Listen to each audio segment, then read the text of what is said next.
I could lose every soccer match, every weekend. My team could be the worst in the whole tournament, and I could be a bench warmer the entire season.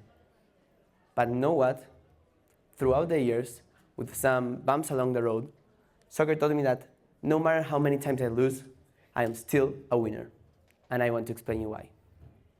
My life, as I remember it, started with a decision that was not my own. My dad's job made him move to Brazil when I was less than 1 year old. Consequently, after 6 years of him visiting my family once a month, my parents made another decision that was not my own and which totally changed my life. I had to move to Brazil too. When you are 6 years old, being told that you have to move to a new country with no friends, where you have difficulties to communicate by yourself, is more terrifying than what you can imagine.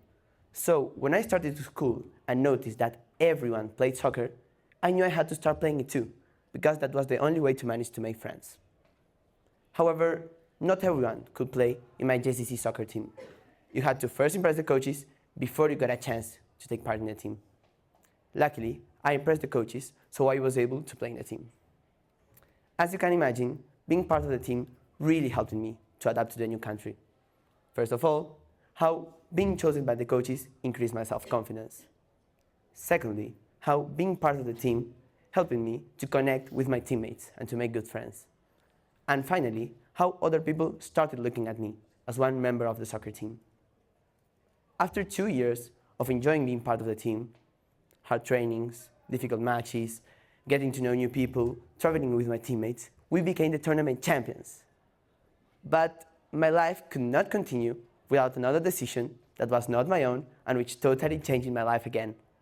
My mom, my brother, and I had to return to Argentina while my dad would stay in Brazil. I told my parents I was okay with the decision because I knew I still had a good relationship with my Argentinian friends. So it would be much easier to adapt against Argentina than when it was to adapt to Brazil. But something had changed in Nico, and I knew what it was. I had discovered my passion. I had discovered soccer. So I told my parents I needed to go to a club where I could still play soccer, still enjoy my passion. That's how I joined a cohort, my JCC. There, I met new people, make a couple of friends, and still play soccer, still enjoy my passion. Still enjoy my passion. But 2 seasons had passed, and we were a mid-table team.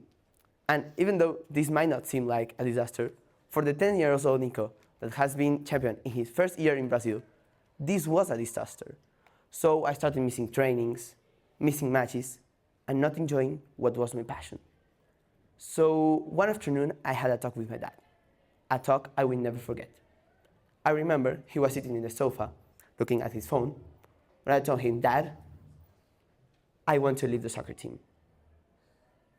My dad, who is a really thoughtful man, waited some seconds before asking me, "Really? Why?" "I don't enjoy playing soccer anymore. In my team, we are losers, and I want to be a winner." Silence. And what does being a winner means? That question took me by surprise. Winning the matches, winning the championship. I answered in an obvious way. "Really? What you enjoy about soccer is to win a match? Is your passion a gold medal? Would you enjoy soccer if you receive a trophy without training or playing any match?" Wow. I had never been such confused in my entire life. After 20 eternal seconds, thinking what to answer, which was impossible, my dad continued. "I think that what makes you a winner is not a gold medal or any trophy. I think that what makes you a winner is training 3 days per week, waking up early on Saturdays and Sundays to play, even if the results are not what you expected. That is being a winner." So I asked him, "But if I lose the matches, playing soccer has no sense." "What matches are you talking about?" "Soccer matches. Which matches could I be talking about?" "Nico, what you have to understand is that there are more important matches than one single soccer match or even one championship. Soccer matches you play once a week, which is really often. But there is another game that you're always playing, and it is the game of life.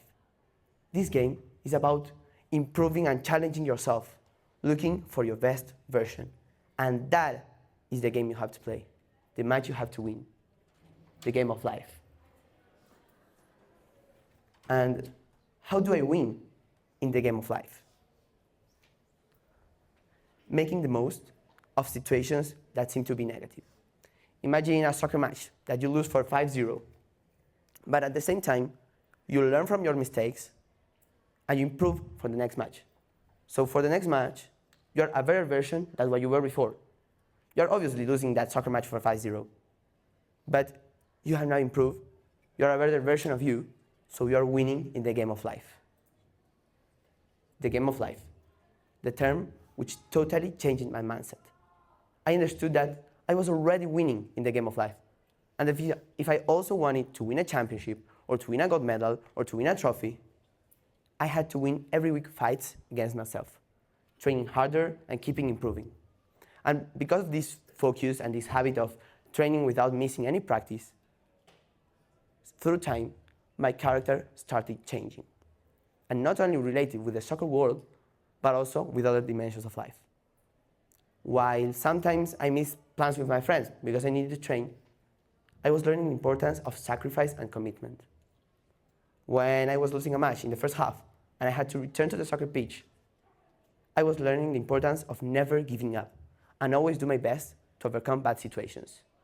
When I was losing a match, I knew I had to double my effort because that way my team would be inspired, we will also double the effort, and we will get more chances to win. This way, regardless of the score, I was always winning, even if at a glance it looked like all I was doing was to lose. And I am sure that in your daily life, you may have a similar feeling. For example, when you fail an exam, you think that you are losing that exam, but maybe from that, you learn that the technique used to study was not the best. So for the next time, you change it, and maybe you have better results. You are winning in the game of life. Or maybe you try to date someone, and you are rejected. It's going to be difficult, and it's not beautiful to be rejected. But maybe that was not the right person, the right moment, or anything that you could do different for the next time, so you improve, and maybe you have better results, winning in the game of life. Or even in the future, if you have a job interview and you're rejected. It is going to be frustrating. No one enjoys being rejected. But maybe you learn what to do different for the next time, so you are also winning in the game of life. I invite you all, while we are playing different matches, to always remember that the important game is the game of life. And to remember that the winners are those who are always exposing themselves, always looking for the best version, even if they lose their soccer matches. It is going to be frustrating. It is going to be painful. No one enjoys failing. But I assure you that winning in the game of life, being your best version, is totally worth it. And that this way, you will never, ever lose again.